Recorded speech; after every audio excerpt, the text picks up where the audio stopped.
esse tema ele é assim de uma importância capital, a meu ver, e infelizmente, a gente vai conversar um pouco sobre isso também, ele é um tema pouco difundido, pouco trabalhado, a gente não vê muito relacionamento entre o movimento das ideias espíritas que estão circulando na nossa mente com a sociedade.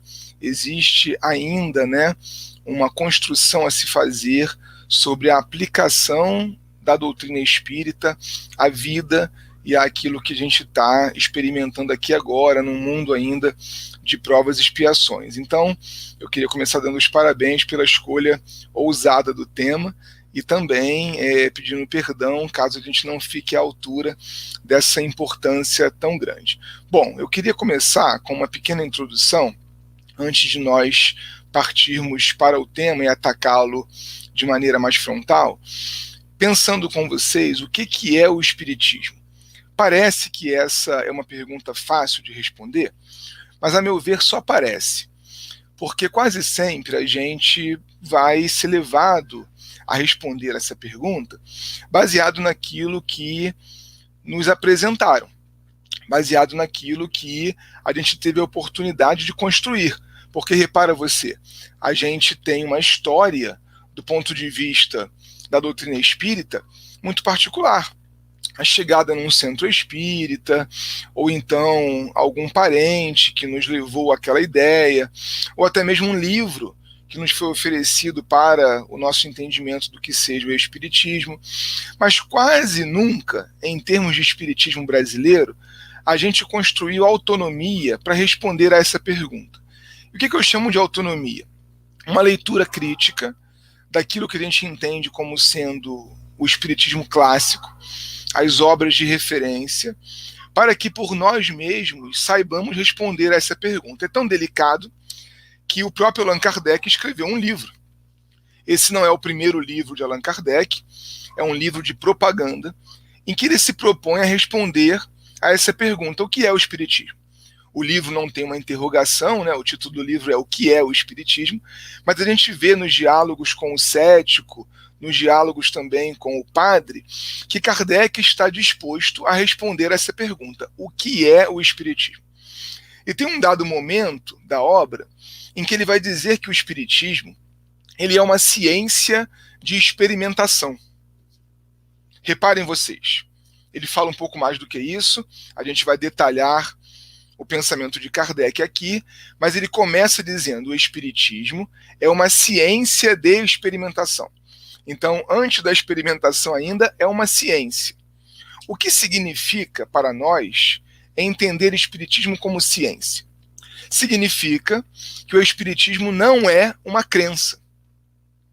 O Espiritismo não é uma religião.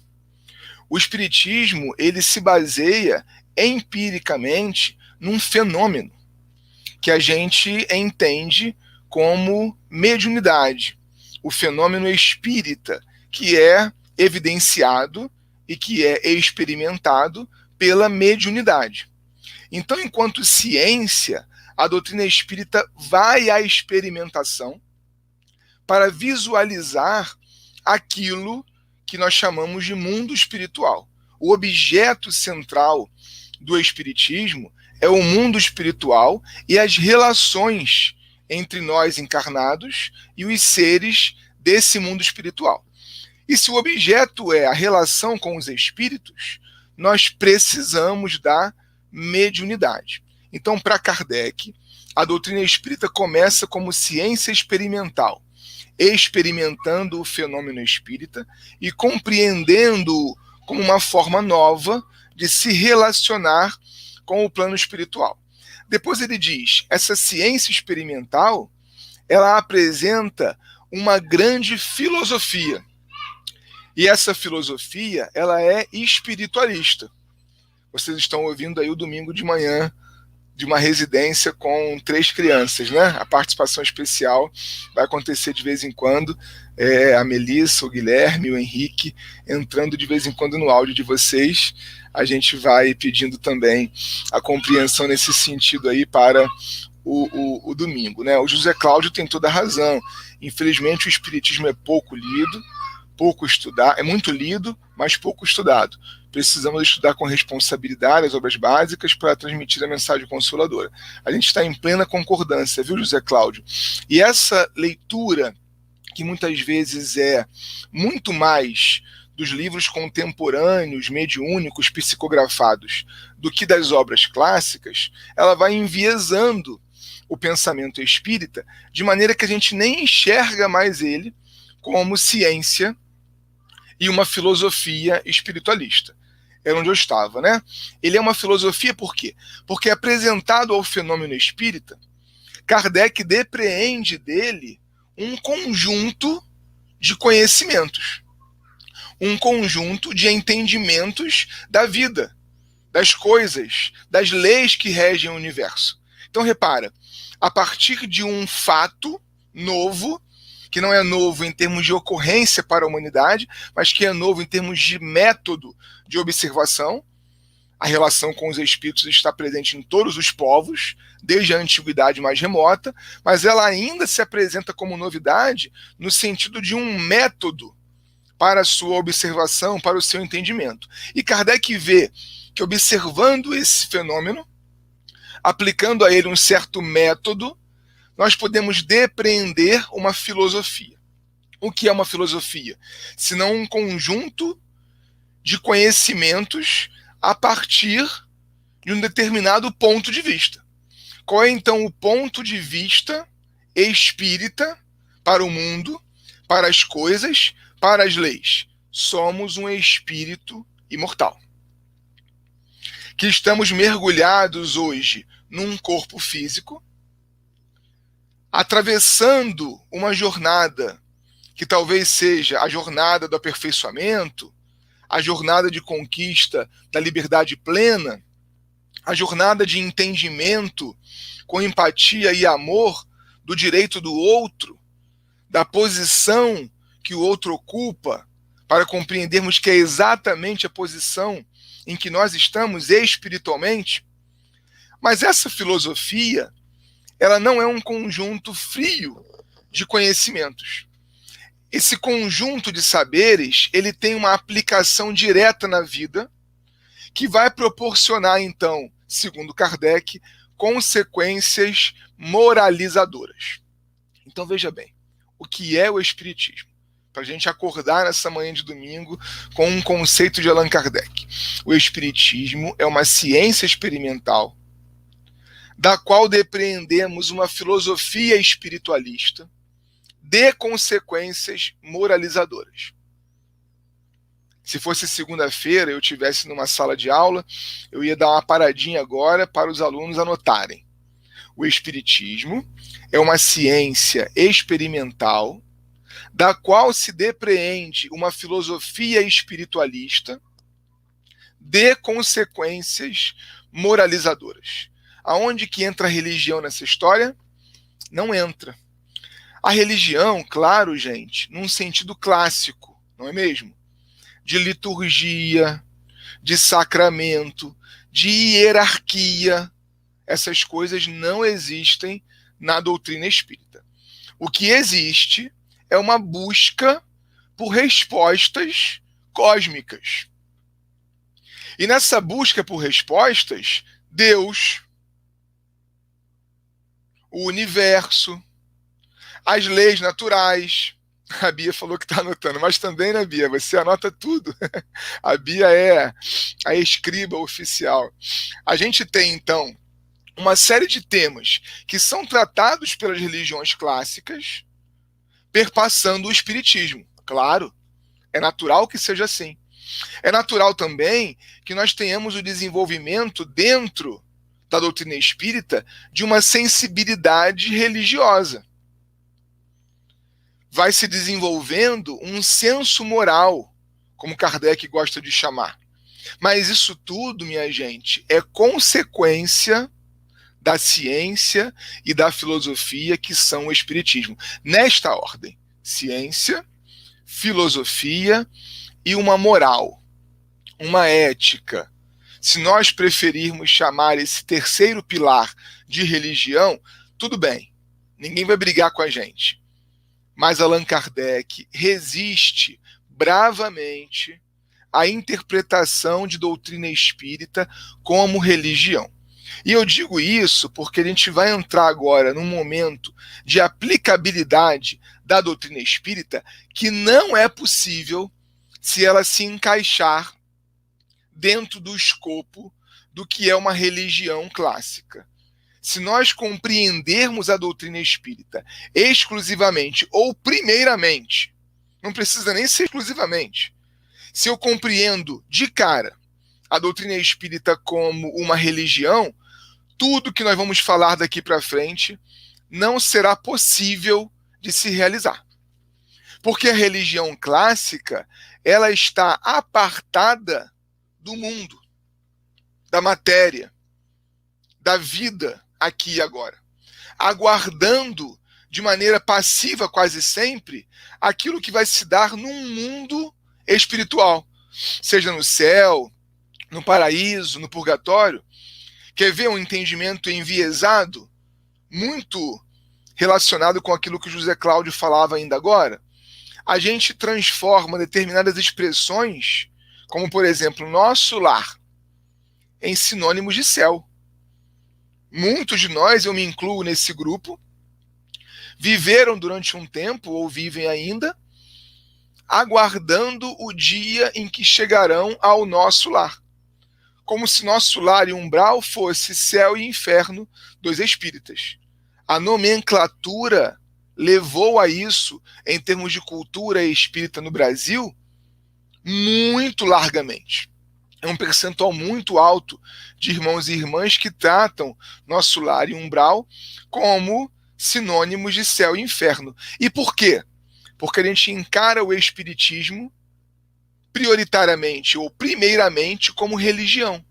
Então eu fico aguardando o momento da salvação espiritual, que não pode se dar na matéria que é suja, na matéria que ainda é a representante do mal, do pecado, e isso só pode se dar no mundo dos espíritos, onde o bem, a verdade e a luz serão alcançadas.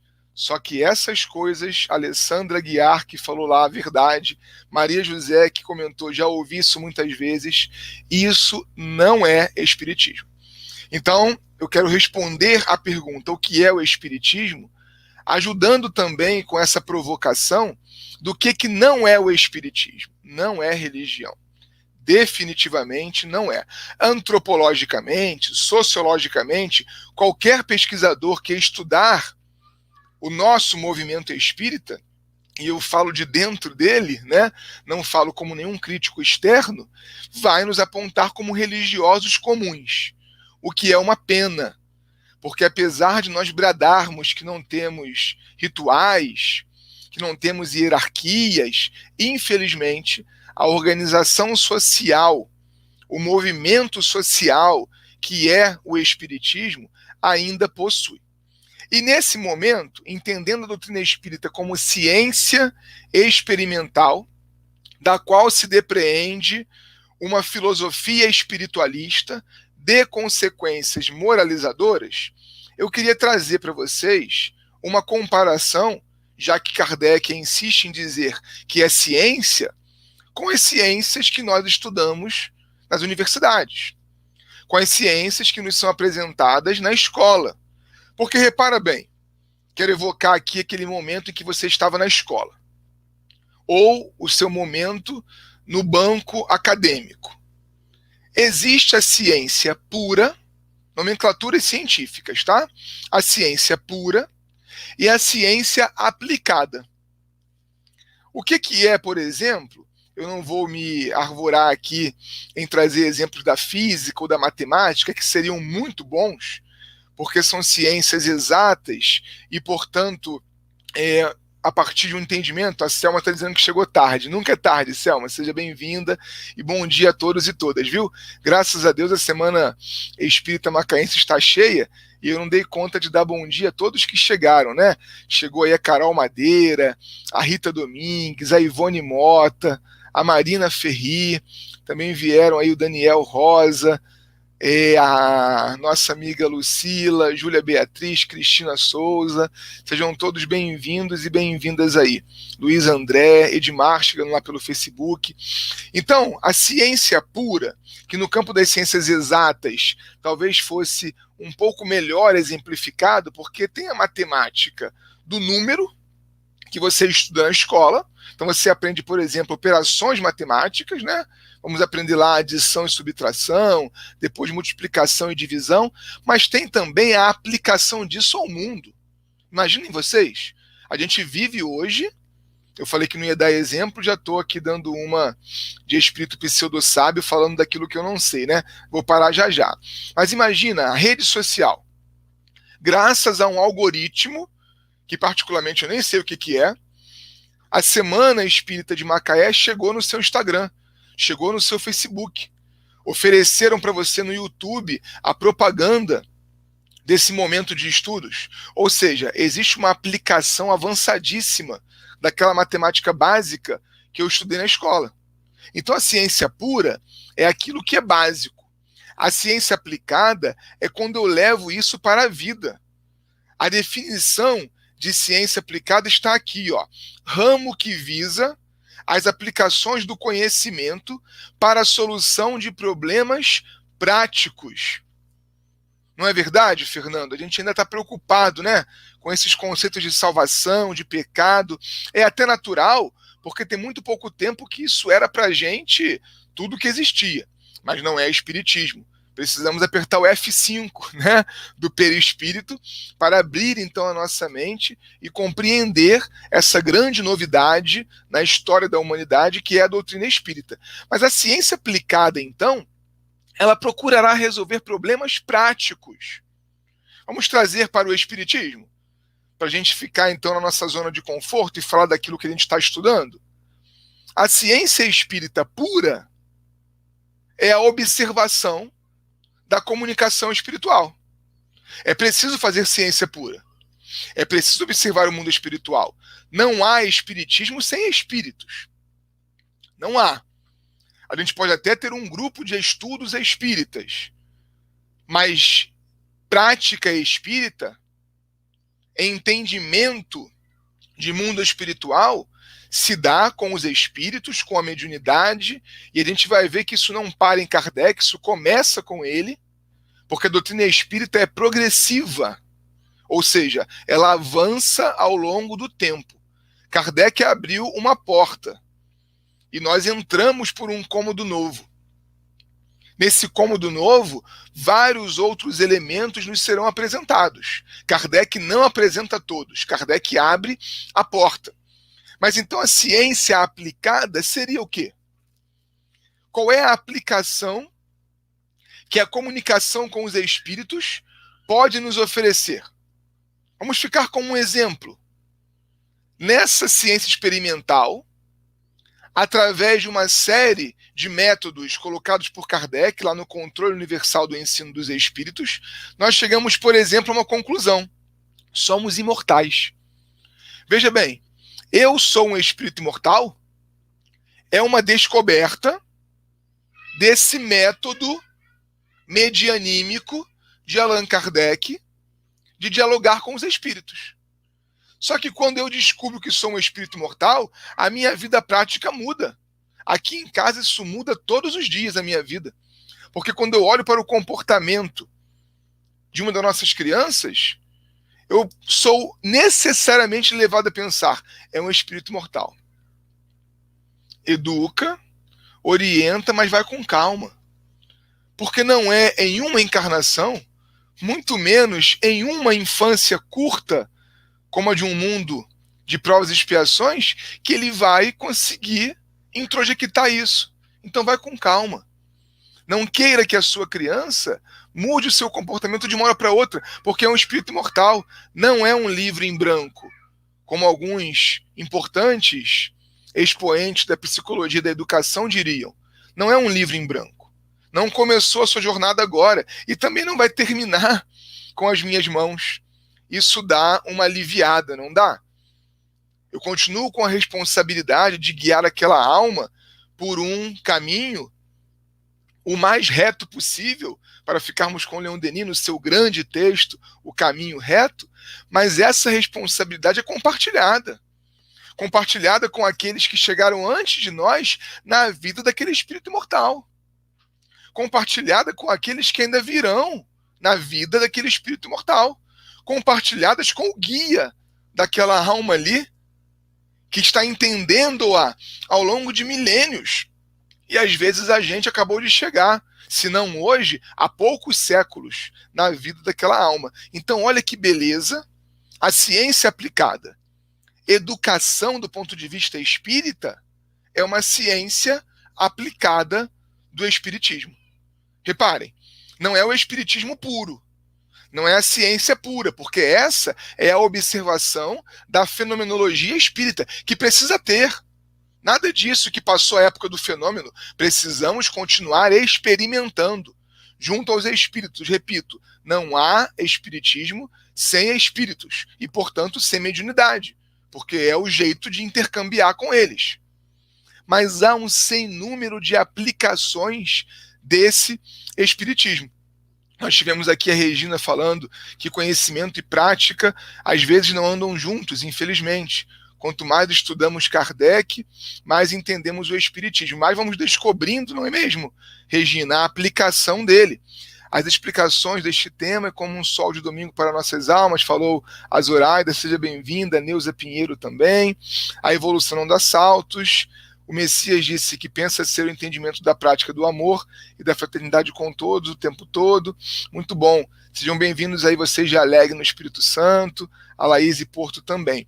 Então agora a gente vai entrar efetivamente aqui no tema que nos foi proposto para o nosso dia de hoje, né? Eu vou colocar um slide aqui na tela, uma coisa muito curta, para que a gente possa entender aí aquilo que está sendo dito ao longo da manhã de hoje, e eu vou pedir a gentileza dos nossos amigos aí da técnica para deixar o slide no tamanho mais adequado aí que for possível para vocês, para que a gente possa então conversar sobre o tema de hoje, né? De maneira aí mais detida.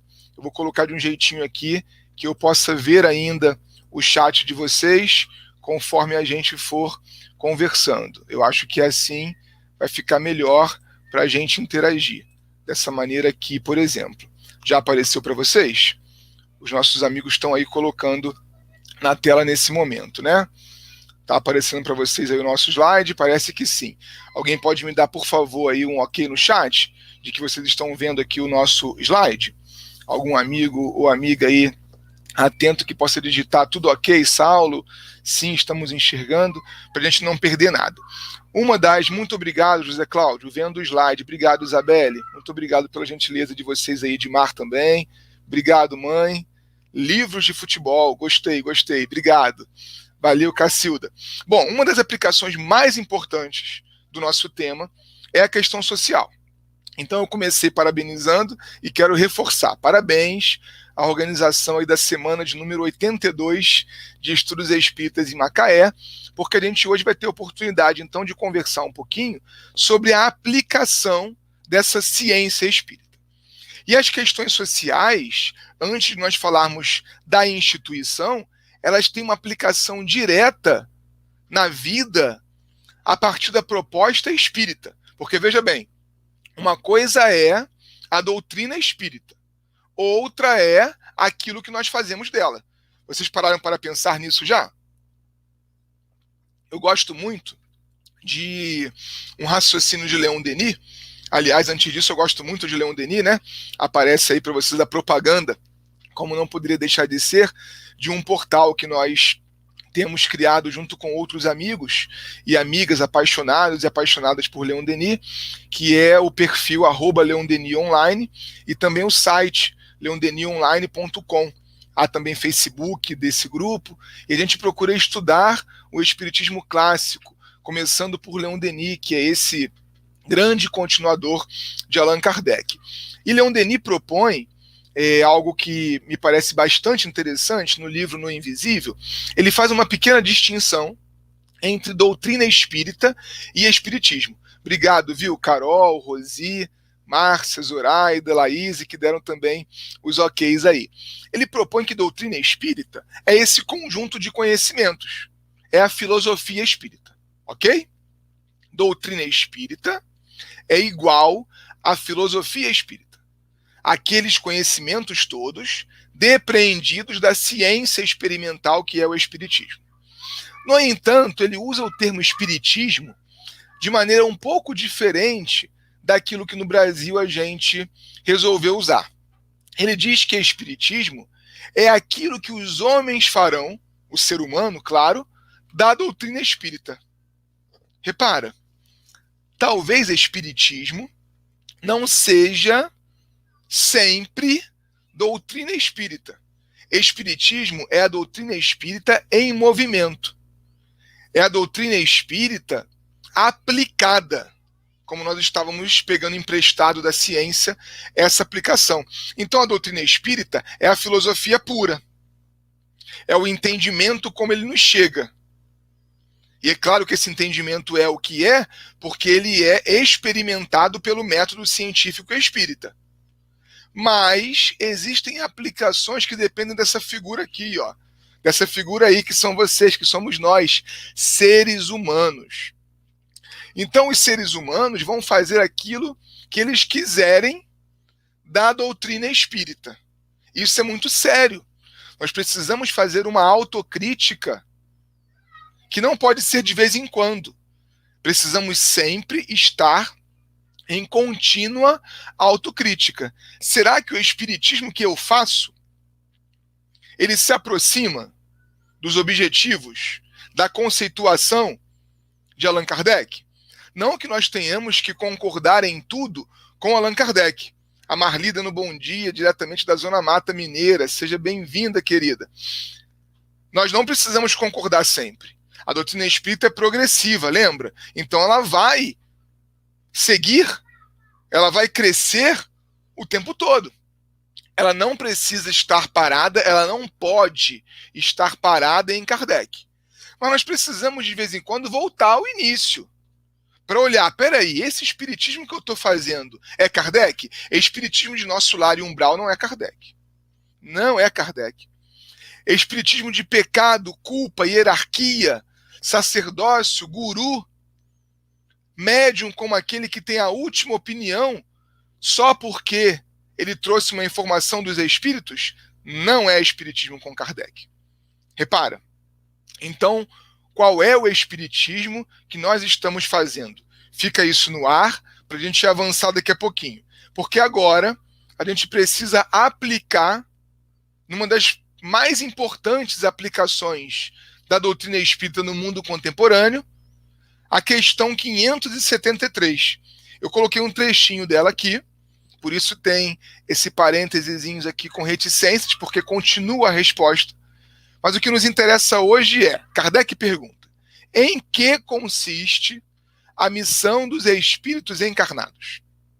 Kardec perguntou a um conjunto de espíritos superiores, liderado por Jesus, ou o Espírito Verdade, que vai nos responder em instruir os homens, em lhes auxiliar o progresso, em lhes melhorar as instituições, por meio diretos e materiais. Vamos ficar uns minutos aqui debruçados sobre esse trecho pequenininho dessa obra grandiosa que é o Livro dos Espíritos. Qual é a missão do Filho de Deus quando está encarnado? Porque nós não somos um Filho de Deus puro espírito, co-criando com o Pai, ou com a mãe, se nós preferirmos, porque quem foi que disse que Deus é homem, né? Deus não é nem um ser, Deus não é um ente, a gente chama de pai por força ainda de um patriarcado que insiste em contaminar a nossa sociedade. Mas Deus, ou a deusa da criação, nos coloca na matéria. Num determinado momento da jornada pela liberdade, ele nos coloca na matéria. E qual é a missão desse Filho de Deus encarnado? O que o Espírito está fazendo aqui? Instruindo o conjunto dos homens, dos seres humanos, que é a sociedade. e auxiliando o progresso. Veja bem, nós temos aí o fim de uma oração, né? Instruir os homens, vírgula, auxiliar o progresso. Então é um primeiro entendimento do que a gente está fazendo na Terra. Não é mesmo? O que a gente veio fazer aqui? Instrução para progresso. É um primeiro binômio aqui da resposta dos espíritos. E a gente precisa se deter nele, para entender que a gente não está aqui definitivamente por entretenimento. O que não significa que a gente tem que se internar na casa espírita. Não, não. Deus não criou a casa espírita, né? A casa espírita, a instituição espírita, faz parte das belas soluções dos homens no caminho do progresso. Mas aonde que Deus colocou a gente para crescer? Na vida. A gente cresce na família. A gente cresce no desenvolvimento intelectual que uma profissão nos possibilita, ou que o amor ao estudo nos oferece. A gente cresce em sociedade, olhando o outro que pensa totalmente diferente de mim, mas que não tem só direito de pensar diferente de mim, ele tem verdade naquilo. Já paramos para pensar? Baixar um pouquinho a bola da nossa quase prepotência espírita e olhar o entendimento do católico, do evangélico, do muçulmano, do budista, como parcelas da verdade. Vocês se lembram de Allan Kardec, lá no capítulo 15, de Evangelho segundo o Espiritismo? A doutrina espírita não diz fora da verdade não há salvação. Vocês se lembram disso, gente? Por que Kardec diz isso? Ele coloca uma vírgula, hein? Não é só um ponto final, não. Ele diz, fora do espiritismo não há salvação? Eu não poderia dizer. Assim como não é fora da igreja que não tem salvação, fora da verdade não tem salvação, eu não poderia dizer, porque o espiritismo, gente, atenção a isso. Kardec escreveu, capítulo 15, fora da caridade não há salvação, lá de Evangelho segundo o Espiritismo. O Espiritismo não possui a verdade toda. O entendimento espírita de mundo é um ponto de vista. Como nosso querido Boff diria, o ponto de vista é a vista de um ponto. Eu estou vendo da minha perspectiva, que é essa daqui. Se eu virar para ali, a perspectiva é outra. A paisagem que eu estou observando, com o conjunto de conhecimentos que eu entendi como bom, como melhor para mim, não é a verdade absoluta. É só o meu jeito de encarar a verdade, que a gente nem sabe o que é. Pergunta 10 do Livro dos Espíritos. Nos falta um sentido para compreender Deus e a sua criação. A gente está aqui ainda engatinhando no entendimento do que seja a criação divina.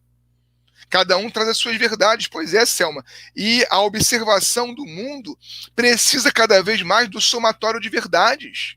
Tem muito mais coisa do que nos une, que nos une do que nos separam. Fernando, você foi ao ponto.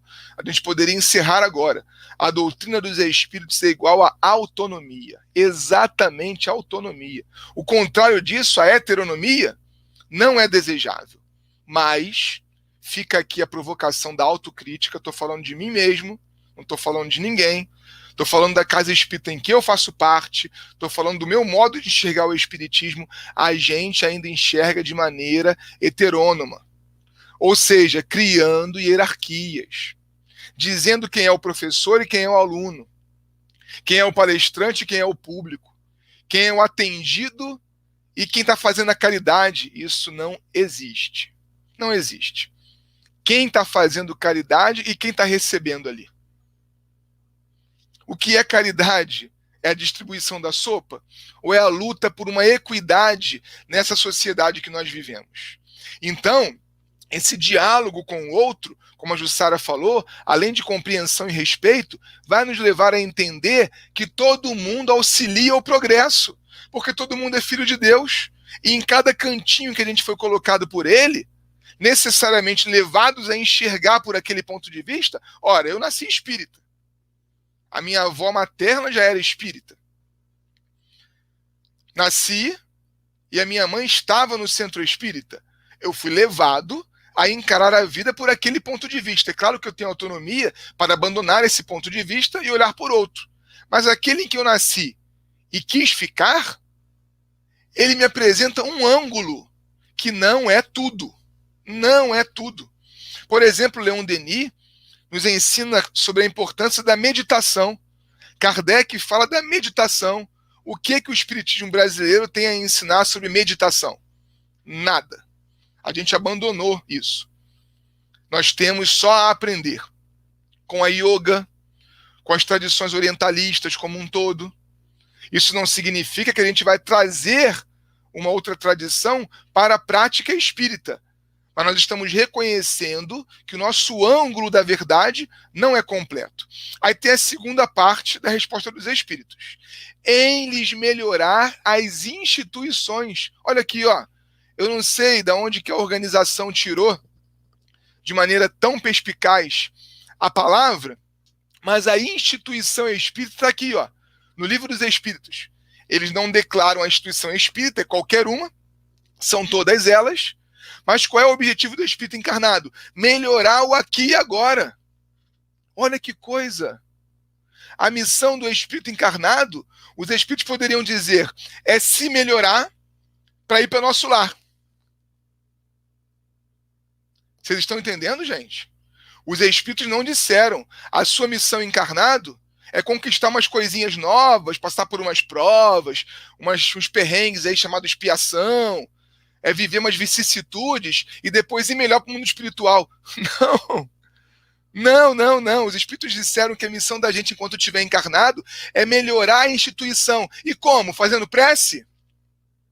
É importante demais fazer prece. A elevação da alma, saindo desse limite que a matéria nos oferece e indo ao encontro da Criadora, do Criador, diretamente, sem nenhum tipo de intermediários, é essencial para o nosso progresso individual. Mas qual é a missão do filhinho de Deus, da filhinha de Deus, quando mergulha na carninha, no corpo físico? Melhorar as instituições por meios diretos e materiais. Ir lá na instituição e melhorá-la.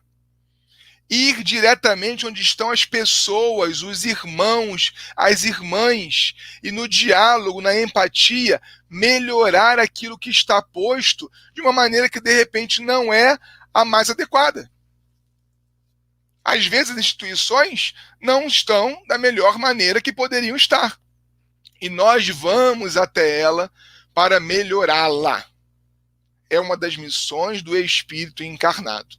E aí, nesse próximo slide, a gente já vai terminar com essa parte escrita para não cansar vocês. Nós vamos reconhecer com um grande espírita chamado Deolindo Amorim. Veja bem, né? Aproveitando aí o que o Ulisses acabou de escrever sobre a mente aberta que precisamos ter, sobre a Leia, que disse que a gente tem que estar preocupado com achar que temos a verdade absoluta, a gente precisa fazer uma leitura crítica sempre, né? Sempre. De todos os livros, de qualquer livro. Não tem em Espiritismo livro sagrado. Não tem isso. Vocês lembram que Kardec escreveu na Gênese que se um dia chegasse o momento em que a ciência dissesse, olha, não é bem assim não. Vou dar um exemplo prático, tá? Olha, ficou comprovado que não tem ninguém em outro planeta. Ok? Cada vez mais a gente vê o diferente disso, né? Tá aí a NASA reconhecendo vídeos, o Ministério do Interior dos Estados Unidos também reconhecendo que era um OVNI, mas digamos que a ciência, que não é especulativa, que não é fake news, que não é negacionismo, que não é opinião. A ciência disse, não há vida em outro planeta. Qual é a recomendação de Kardec diante da verdade científica? Minha mãe que está presente aí, ou a minha avó diria, botar o galho dentro. O português brasileiro é rico de expressões idiomáticas, né? Olha, fica quietinho, porque você estava errado. A gente achou que tinha vida em todos os planetas, mas não tem. A gente vai precisar reorganizar o espiritismo a partir desta revelação. Porque a ciência é a reveladora fundamental. A ciência, ela trabalha a partir de comprovação. A mais B. Então, se ela comprovou, eu preciso, humildemente, reconhecer que, nesse aspecto, nada inviabiliza o edifício doutrinário espírita. Absolutamente. Mas, nesse aspecto, eu vou ter que fazer autocrítica, estávamos errados. Então, gente, não tem um espiritismo só. Eu acompanho, admiro a interpretação que nos é oferecida de que a gente precisa se unificar em termos de propósitos. Mas num mundo de expiações e provas, nunca será alcançado a unificação comportamental. E nem é legal, porque nós somos diversos. Kardec fala também em A Gênese, os milagres e as predições segundo o Espiritismo. Nós somos a diversidade na unidade. Isso é que é incrível. Nós somos distintos. Então a maneira como uma instituição espírita trabalha vai ser sempre diferente da outra. Não é isso que a gente deseja unificar. A gente deseja unificar o nosso modo de enxergar o espiritismo como ciência experimental, que depreende uma filosofia espiritualista e que procura aplicá-la em uma base moralizadora. É isso aqui que tem que ser unificado. Agora, o nosso jeito de fazer, ele vai ser plural. Ele precisa ser plural, porque Deus é plural. Deus, de maneira incompreensível para a gente ainda, ele cria a singularidade no plural. Isso é um desafio espetacular. Se a Alessandra, minha amiga, tiver ainda, ela que é da área de linguística, isso é incrível. A criação de Deus é singular, de maneira que eu, o Ulisses, a Leia, né, a Zoraida e todos nós que estamos aqui hoje somos diferentes uns dos outros e seremos para sempre, tá? Porque não é porque chegamos à pureza espiritual relativa que a gente vai ser igual. Cada um continua sendo cada um. E Deolinda Morim, com o qual eu tenho uma relação de admiração, mas também crítica.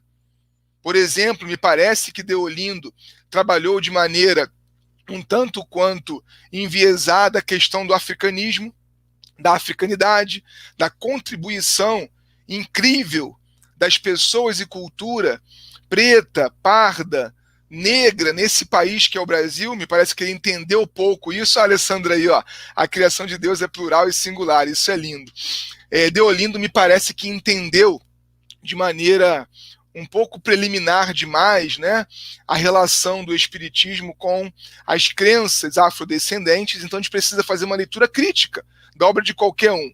Mas ele é incrível ao nos apresentar nesse livrinho aqui, a capa que está aí. Esse livro não tem sido mais impresso há algum tempo, tá? Mas ele é facilmente adquirido na internet em PDF. Essa capa foi a última, se eu não me engano. A minha é um pouquinho mais antiga, né? A gente está falando de um livro aqui chamado O Espiritismo e os Problemas Humanos, que eu queria usar esses 10 minutos que me restam para apresentar a vocês muito rapidamente. Porque aqui, Leon Denis, olha o que eu falei, quem estuda Freud aí pode explicar agora o que aconteceu aqui na minha mente, né? Deolinda Morim, que é um grande admirador de Leon Denis, e talvez por isso também haja alguma afinidade, porque eu sou apaixonado por Leon Denis. Deolinda Morim, nesse livro, ele vai dizer, olha, o espiritismo, ele só serve se ele dialogar com os problemas humanos. E a gente, no espiritismo brasileiro, gosta de dizer uma coisinha assim, não dá para discutir política. Por exemplo, política não dá para misturar com religião. Por quê, hein? Por quê? Se a política ela é uma grande contribuidora ou uma grande destruidora das necessidades emergentes humanas. Por que a gente não vai discutir política? Por que a gente não vai discutir sexualidade? Por que a gente vai parar na explicação biológica de gênero? Por quê, hein?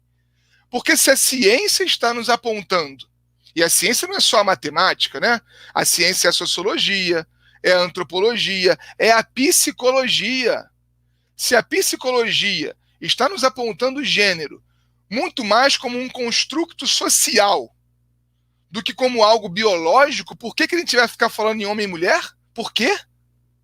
Se nós não temos nenhum livro sagrado, porque aqueles que estão com a Bíblia como livro sagrado debaixo do braço, eles têm a explicação deles para falar de homem e mulher. A explicação deles é Adão e Eva.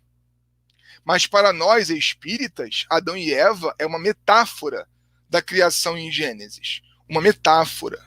Assim como muita coisa, a gente sabe hoje pelos estudos do Jesus histórico, são metáforas no Evangelho de Jesus. São metáforas nas cartas de Paulo. Até as parábolas, né? As parábolas são metáforas. Elas em si são imagens, possíveis ou não, dentro da realidade, ou mais fora um pouco, mas metáforas. Não nos enganemos. Então não existe, gente, um espiritismo só. Espiritismo tem que ser no plural. Assim como na minha área de trabalho vão existir várias geografias. Assim como vão existir também várias físicas. Assim como existem vários catolicismos. Vocês já pararam para pensar por que nós, espíritas brasileiros, queremos um espiritismo só? Se nós somos tão diferentes. O pastor Henrique Vieira, com o qual eu tenho grandes afinidades em termos de pensamento social, apesar de termos grandes diferenças, porque pensamos de maneira diferente a moral evangélica, por exemplo, ele faz parte de um mesmo movimento que o pastor Silas Malafaia. Reparem vocês, é bem diferente, né? A produção intelectual desses dois atores da sociedade brasileira contemporânea são bem diferentes, muito diferentes. Mas eles fazem parte de um mesmo movimento, por que não? No mesmo movimento que é diverso. E nós queremos um espiritismo só. Não existe um espiritismo só, não existirá. O que o espiritismo é e que vai abarcar no seu grande guarda-chuva a todos. Olha Deolindo falando. Agora é Deolindo, não mais o Saulo.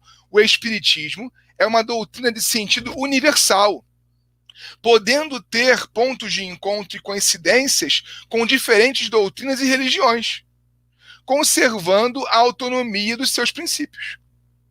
O espiritismo tem relações com a sociologia, com o direito, com a economia, com a história. Nós precisamos, enquanto espíritas, comentar os temas contemporâneos.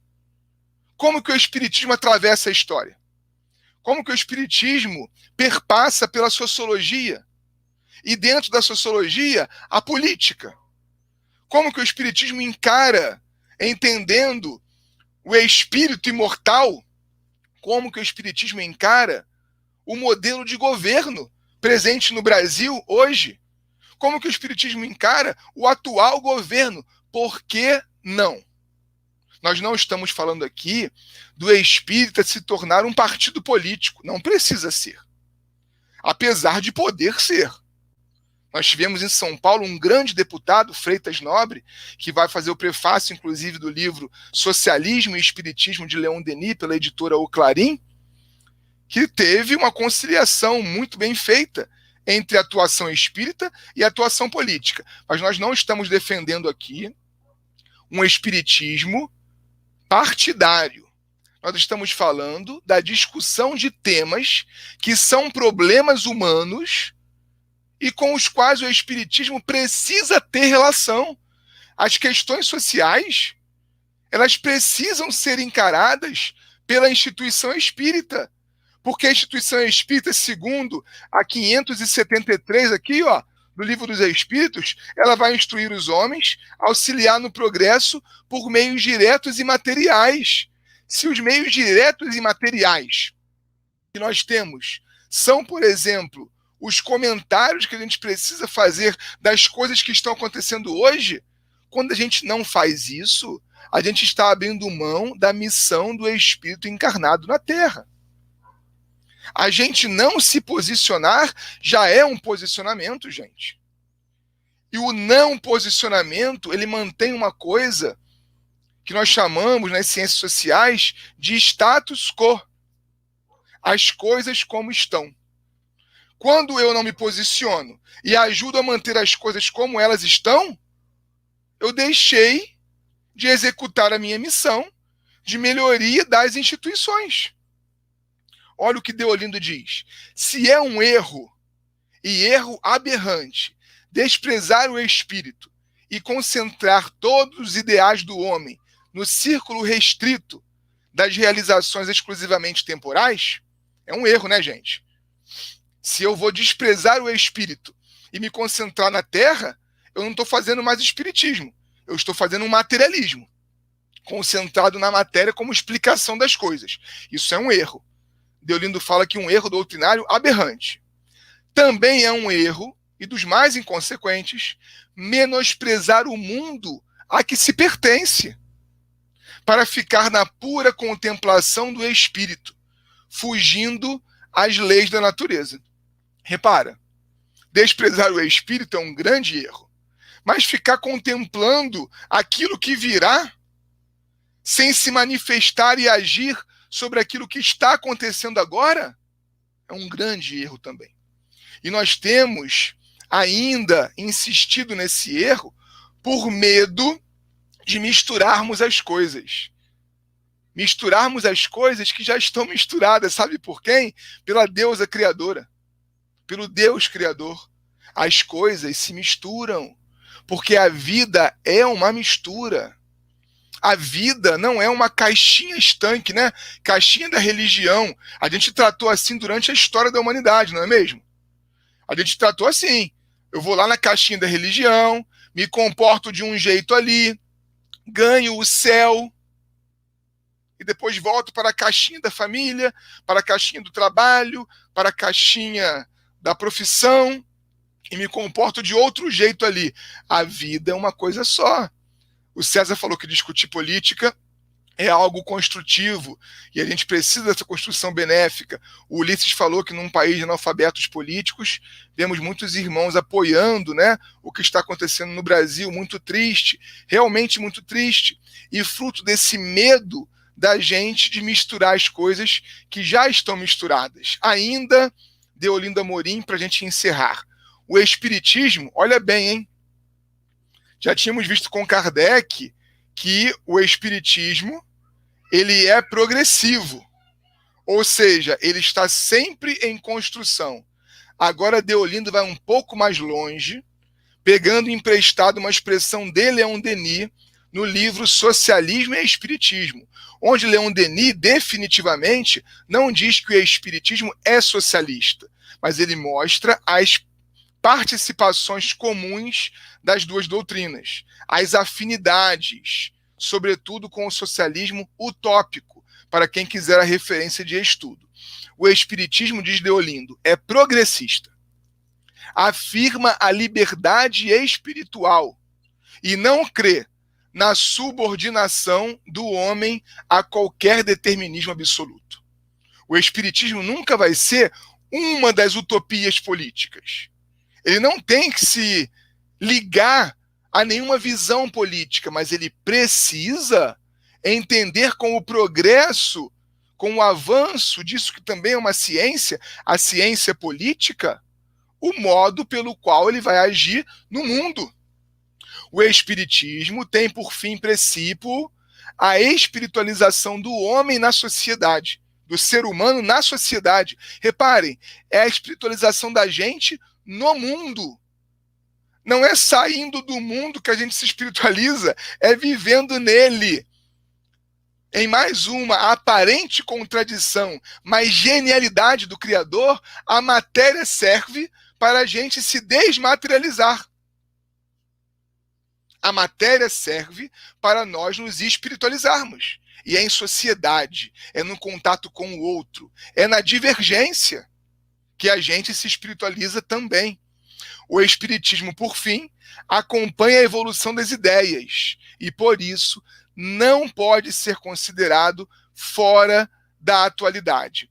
Reparem, gente, não pode ser considerado fora da atualidade. Se existe um espiritismo puro, que a gente precisa continuar desenvolvendo, porque ele dá a base para todo o resto, experimentação, medianímica, grupos de diálogos com os espíritos, análise crítica das mensagens, comparação entre elas, tudo isso precisa acontecer. E é ciência pura, ciência espírita pura. Mas não vai haver espiritismo se ele não estiver aplicado ao mundo de hoje. Se ele não estiver aplicado ao tempo em que nós vivemos. Se a gente não aplica tudo isso ao tempo em que nós vivemos, a gente não colabora para a melhoria das instituições. A gente se mantém conservador. O que é o conservador? É o que não quer mudar.